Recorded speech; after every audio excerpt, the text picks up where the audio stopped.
Edmundo Jacobo Molina. En Aristegui Noticias. No nos vimos el lunes pasado, pero nos vemos este lunes. Edmundo Jacobo Molina, feliz 2025. ¿Cómo estás?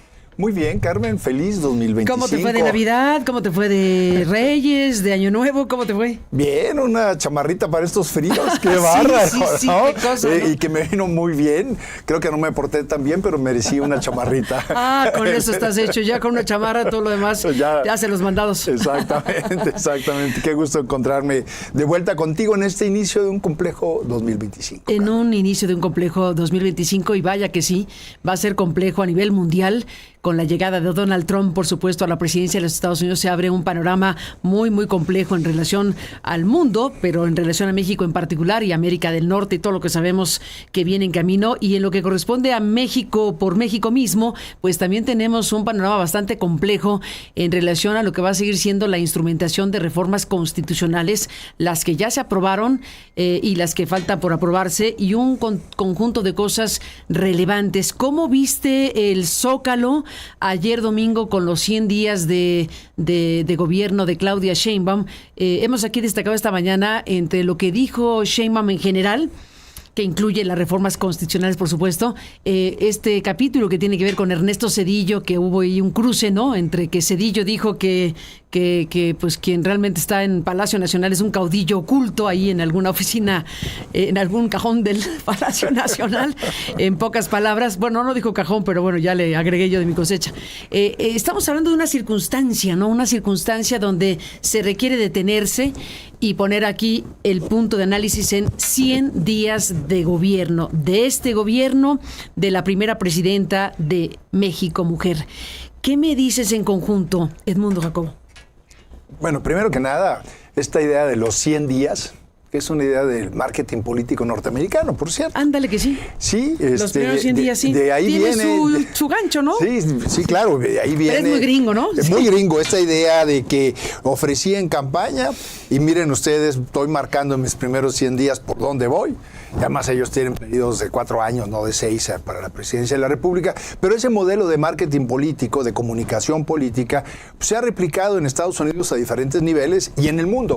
Y no fuimos la excepción en este caso. Ya. Digamos que se adoptó el asunto de los 100 días. Pero bueno, forma parte de estas nuevas modalidades de comunicación, nuevas y viejas, déjame decirlo así, Carmen. Porque ese Zócalo lleno de esa manera me recordó a los viejos momentos del priismo que concentraban en el Zócalo para el 20 de noviembre, para el 16 de septiembre, para obviamente la noche del 15. O en momentos de que el presidente convocaba al país para algún momento de unidad nacional. Me recordó mucho ese Zócalo. Lo único que me faltó fue frente al Palacio Nacional, en las construcciones aledañas, excepto la catedral, obviamente, ¿te acuerdas? Aquellos pendones con frases firmadas por la CTM, la CNC, algún gobierno de algún estado. Es lo único que me faltó. Gracias, presidente. Gracias, presidenta, ¿no? Exactamente, gracias, presidente. Gracias. Por existir. Sí, viva México, en fin, Y tal vez la novedad es que ahora fue un poco más cómoda la asistencia al Zócalo, con un despliegue de sillería para que la gente no estuviera parada por tanto tiempo.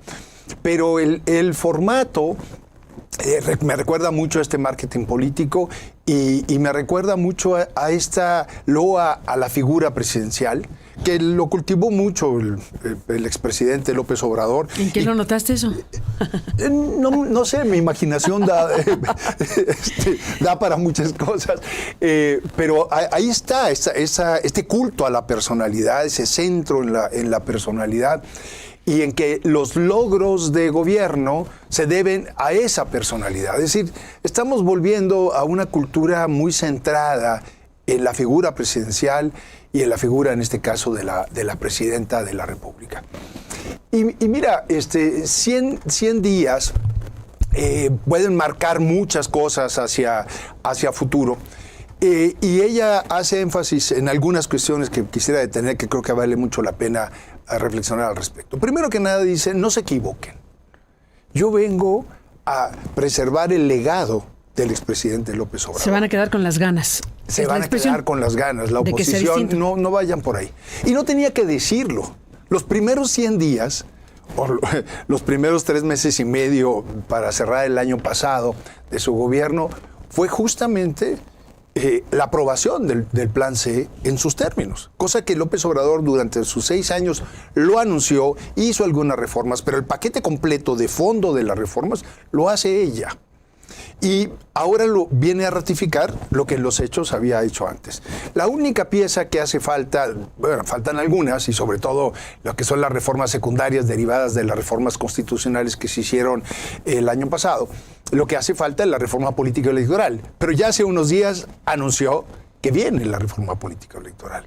Había quien decía que no lo iba a hacer ahora, que iba a esperar al segundo periodo de sesiones del Congreso de este año, es decir, de septiembre en adelante, pero no, dice, voy por una reforma política electoral. Y ¿Cómo se le dejó encargado?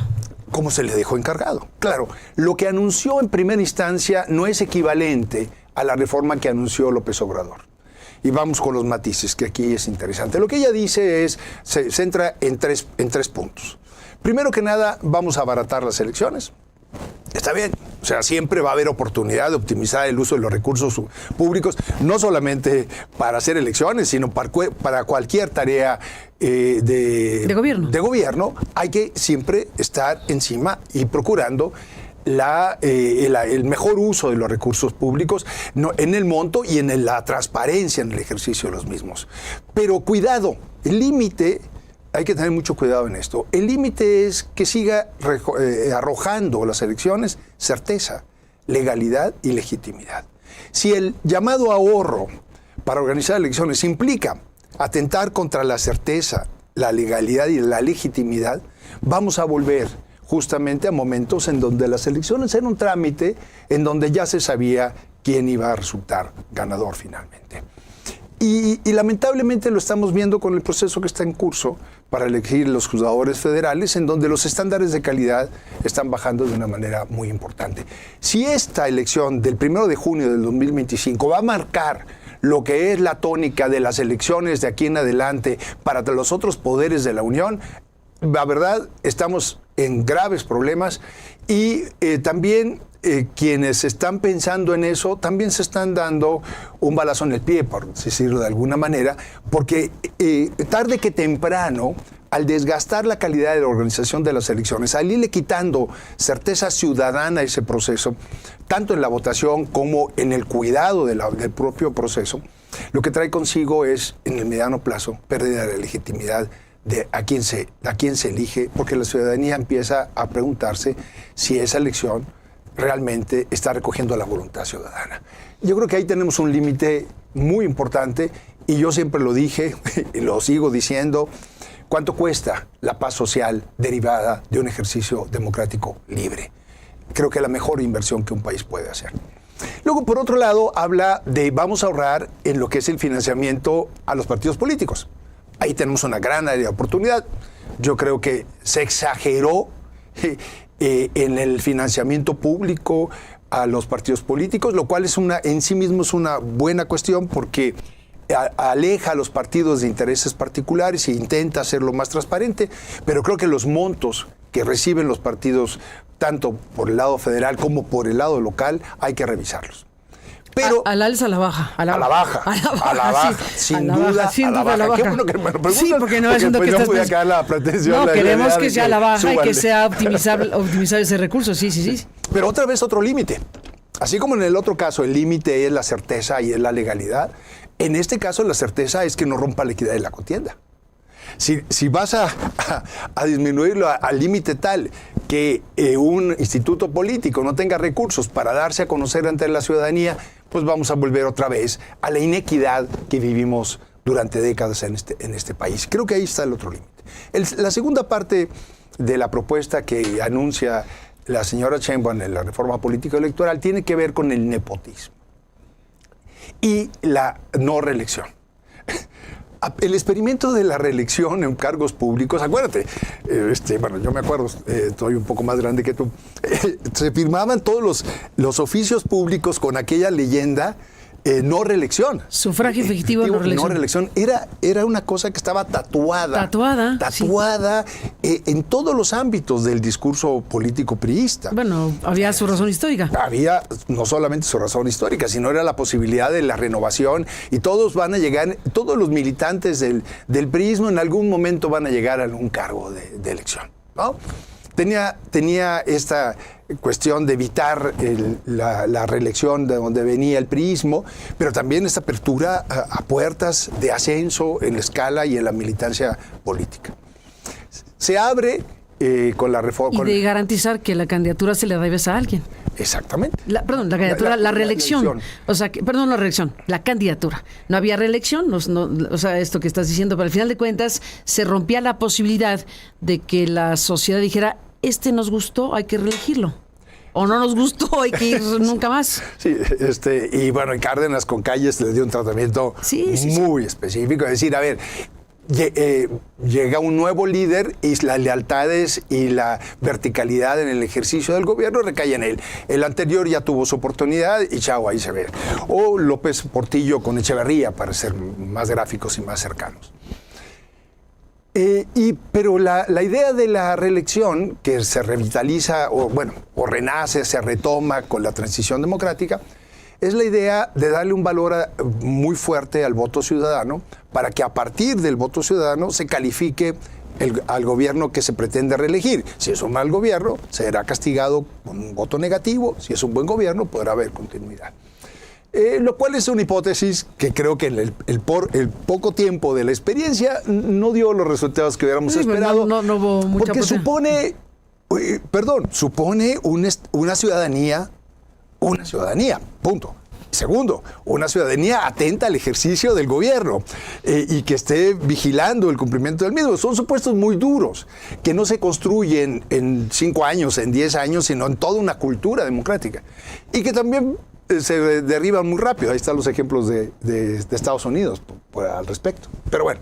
Pero la otra hipótesis interesante que había en este planteamiento de la reelección era hacer de la función pública un ejercicio técnico y que proporcionara cuadros al gobierno o a los distintos gobiernos con la calidad técnica profesional requerida para atender la complejidad y que no se estuvieran reinventando los gobiernos cada 3 años, cada 4 años o cada 6 años. Es decir, la profesionalización del ejercicio de gobierno, cosa que tiene una larga tradición, por ejemplo, en Francia, de muchísimos años y que tiene su razón de ser.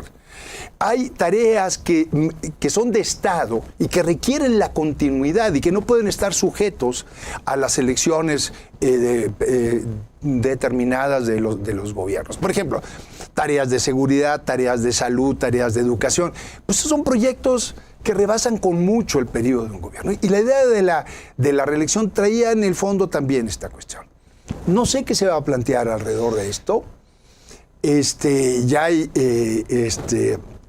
instancias que están queriendo repensar lo que nunca se instrumentó en este país seriamente, el servicio civil de carrera. Se anunció durante el priismo, se anunció recientemente, pero la verdad es que en los hechos, los únicos 2 servicios civiles de carrera fuertes es el Servicio Exterior Mexicano, que luego llegan a cargos de embajadores, personas que no tienen esa tradición, pero por lo menos están sustentados en profesionales que sí han hecho un servicio profesional para las tareas de relaciones exteriores del país.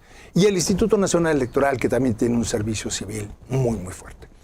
El tercer planteamiento, y la cuestión del nepotismo. Paradoja, ¿no? Un gobierno que tiene muchos ejemplos de nepotismo y ahora plantea acabar con él. Vamos a darles el beneficio de la duda. Creo que se trata de pensar que hay que llegar a posiciones de gobierno por los méritos, por el ejercicio y renovar eso, y no por tener una ascendencia familiar con alguien. Pero en fin, es un anuncio, no tiene todavía más materia que podamos analizar porque la señora nomás hizo este planteamiento en estos términos. Pero lo más preocupante de la reforma que ella plantea es la cuestión de acabar con los plurinominales.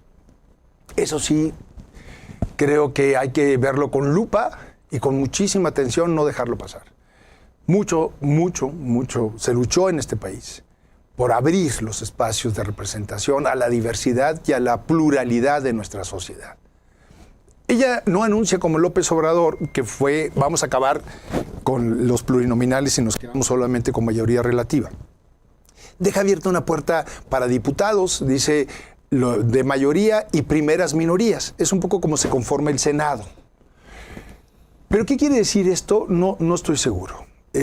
Habrá que esperar, pero sí abre la puerta para repensar la representación y creo, insisto, que es de las cuestiones más delicadas, porque fueron contrapesos desde 97 con Ernesto Zedillo, por cierto que lo acabas de citar ahora, que fue el primer presidente priista que vivió un gobierno dividido, que hace mucho más complejo el gobierno, pero lo hace mucho más certero, le da mucho más consenso, le da mucho más legitimidad a sus decisiones.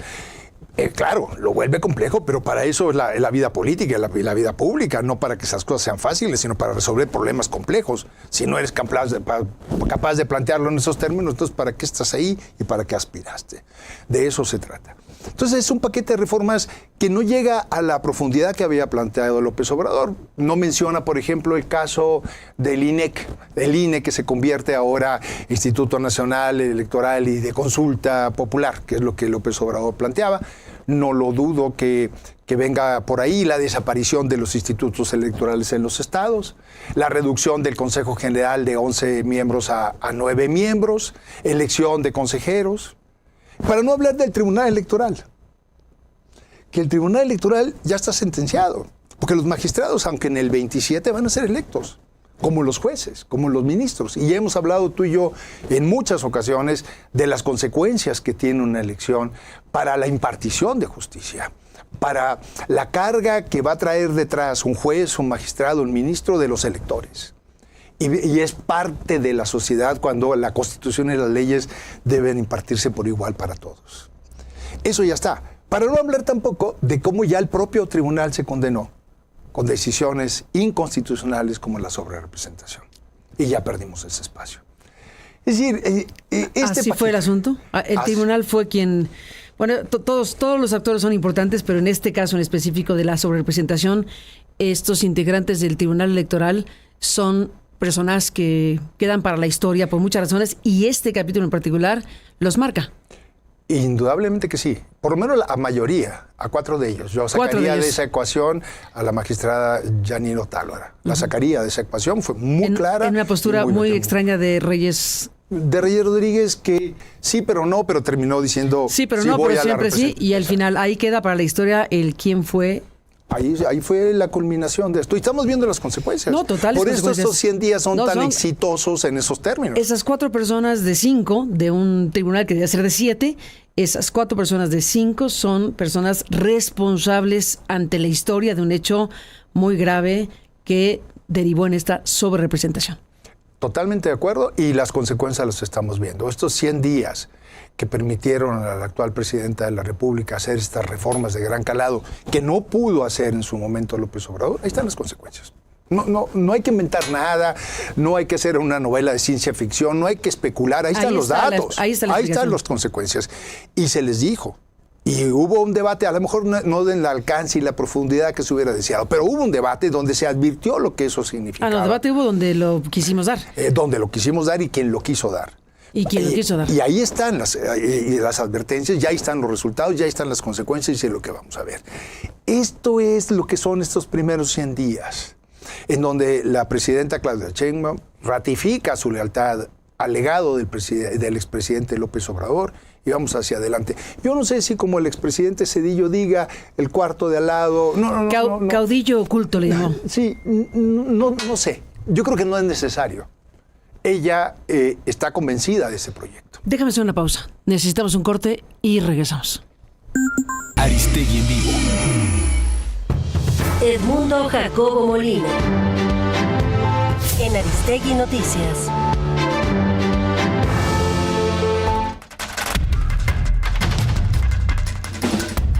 Bueno, entramos en la parte final de esta conversación con Edmundo Jacobo Molina y estábamos en el punto de, bueno, pues es que sí, es todo un tema el que deja Ernesto Zedillo Ponce de León, el expresidente de México en su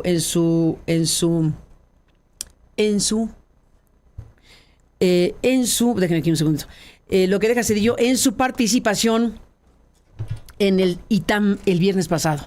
En eso estábamos hablando de que tú dices, bueno, a ver, a mí no me consta, no podemos afirmar que el expresidente López Obrador esté gobernando, que la presidenta esté realmente siguiendo sus indicaciones, en pocas palabras, porque, Zedillo lo que está planteando es que no tenemos una presidenta a plenitud, en pocas palabras, y que lo que se requiere es una presidenta a plenitud, y que está ahí lo que llama el caudillo oculto, creo que fue como le llamo. Ahí estábamos. Sí, efectivamente, yo te decía que no es necesario que esté ahí girando instrucciones. La presidenta Claudia Sheinbaum coincide con él en el proyecto, en la forma de hacerlo, y lo ratifica ahora públicamente en el Zócalo. Yo creo que como figura para hacer ver lo que está sucediendo en la radicalización de este gobierno, está bien que Ernesto Zedillo Ponce de León use esa figura. A mí me parece muy duro también lo que dice al respecto de que estamos frente a un estado policial. Policial, sí, fuerte. Es muy fuerte. Pues más militar, ya es que ¿qué se refería a Omar García Harfuch? Que es una combinación de militar y policíaco, ¿no? Exactamente, es esa combinación. Y más allá de que yo no soy experto en la materia, pero lo que sí se ve es una fuerte tensión entre los militares y el civil al respecto, ¿no? ¿Tú crees? Y yo creo que sí. Lo que se ha trascendido de alguna manera es que a García Harfuch se le ofreció no solamente un espacio de coordinación, sino un espacio de materia, elementos, equipo, efectivos para ser ejecutivo y no solamente normativo. Y eso no se le ha cumplido. O sea, se habló de que contaría por lo menos en un primer momento con 10,000 efectivos que pasarían a su mando.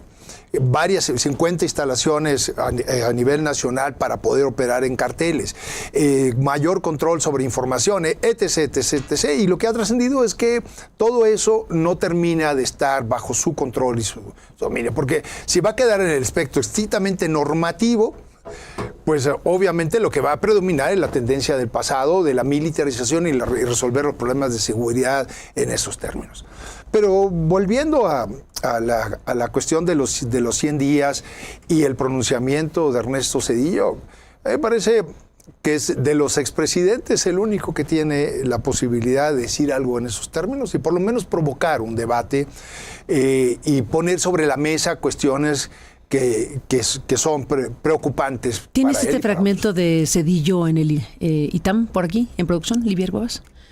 Para retomar este hilo y cerrar, perdón, la idea es que me importaba mucho remarcar esta parte porque la presentamos más temprano, pero pues sí, al final de cuentas estamos hablando de un señalamiento que genera un debate, que genera una discusión. Esto fue lo que dijo Zedillo en el ITAM el viernes pasado. Los mexicanos no necesitamos un país que sea una autocracia de partido hegemónico, donde el poder real e inmenso lo ejerza un caudillo instalado oculto en la oficina anexa a la presidencia de la República. Queremos una presidenta de verdad, que mande conforme a las facultades constitucionales, pero que mande conforme a las reglas de una república democrática. La presidenta Sheinbaum ayer domingo, como lo dijimos más temprano, pues se reviró, digámoslo así, hablando de la reforma constitucional al Poder Judicial. Ella remarcó la idea de que esta es una reforma democrática y que la que generó o produjo o promovió Ernesto Zedillo fue una reforma a contentillo del entonces presidente junto con el PRIAN, como le llamó la presidenta. Yo creo que la reforma de Ernesto Zedillo al Poder Judicial, iniciando su sexenio, es una reforma importante, que sí, no perfecta, hubo muchos cuestionamientos y muchas dudas cuando la misma procedió, pero que sí, hay que reconocerlo, y se vio en los siguientes años, le dio mayor autonomía al Poder Judicial. Y creo que es una reforma que debió haberse seguido profundizando en esa dirección de darle estatura al Poder Judicial, de ser una de las 3 patas del Estado mexicano en los contrapesos del poder. Pero creo que sí le quitó este carácter de cortesana para ir caminando hacia una Suprema Corte de Justicia de la Nación. Creo que con esta reforma del año pasado al Poder Judicial estamos volviendo a una corte cortesana, a un poder que forma parte de la Corte y que no es un poder de esta trípode, de esta mesa que constituye los poderes tradicionales del Estado. Y el señalamiento de Ernesto Zedillo alrededor del tema me parece importante. Sigo insistiendo en que creo que la presidenta no le están imponiendo un proyecto. Coincide con ese proyecto. Ese es mi punto de vista. ¿Qué es lo que ella dice, sí? Es lo que es mi punto de vista y es lo que ella afirma. Dice, se van a quedar con las ganas porque eso fue lo que se planteó y eso es lo que va a ocurrir y está ocurriendo. Exactamente, ¿no? Entonces, en fin, pero de todos modos, qué bueno que Ernesto Zedillo entre al debate. Lo que hace falta en este país es una discusión, una deliberación con datos, con figuras importantes que propicien una deliberación pública y para no seguir en esta inercia social de que ni modo, así son las cosas y ya veremos qué pasa. No, yo lo decía el lunes de la semana pasada. Cuidado, porque si no, lo que está trazándose es esta forma de ejercicio del poder para los próximos 30 años en este país. ¿30 años? 30 años. 30 años por el diseño que está haciendo. Y si no, veamos Venezuela. Perdón, luego las comparaciones son odiosas y Venezuela está muy lejos y Venezuela... espérame. Venezuela era un país relativamente democrático, donde había alternancia en el poder, donde había posibilidades de la alternancia, con estándares de vida por encima de los estándares de vida en América Latina, claro, con una renta petrolera muy importante en su momento, pero con cierta libertad, con espacios noticiosos, Carmen, tú lo sabes muy bien, importantes, que pesaban no solamente en Venezuela, sino fuera de Venezuela, radio, televisión, diarios y todo eso. Y en 25 años se acabó. Veámoslo ahora. O sea, el señor Maduro acaba de tomar posesión a los ojos del mundo con un fraude demostrado, con las actas en la mano de la oposición. ¿Y qué fueron haciendo? Revisemos el caso de Venezuela, deconstruyendo la Constitución o destruyendo ese legado constitucional para ir construyendo una Constitución a modo. Cooptaron al legislativo, cooptaron al judicial, cooptaron los órganos autónomos y ahí están los resultados. ¿Qué pasó con no hay pluralidad, no hay democracia, no hay posibilidades de alternancia y cuando las hay y el pueblo gana en las urnas, se les arrebata porque tiene una autoridad electoral y judicial que es permisiva y justifica incluso actos de esta naturaleza. Pues Edmundo Jacobo Molina, feliz 2025, gracias por estar aquí esta mañana, seguiremos hablando. Buenos días y buena semana. Muy buenos días, muy buen año para ti, Carmen, y para toda la audiencia. Gracias por estar aquí, buenos días, regresamos, tenemos más esta mañana.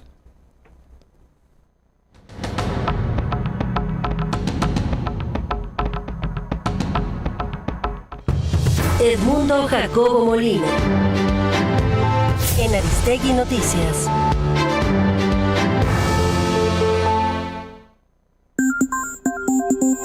Buzón de voz. Envíanos un mensaje de voz por WhatsApp al 5548 82 88 22. 5548 82 88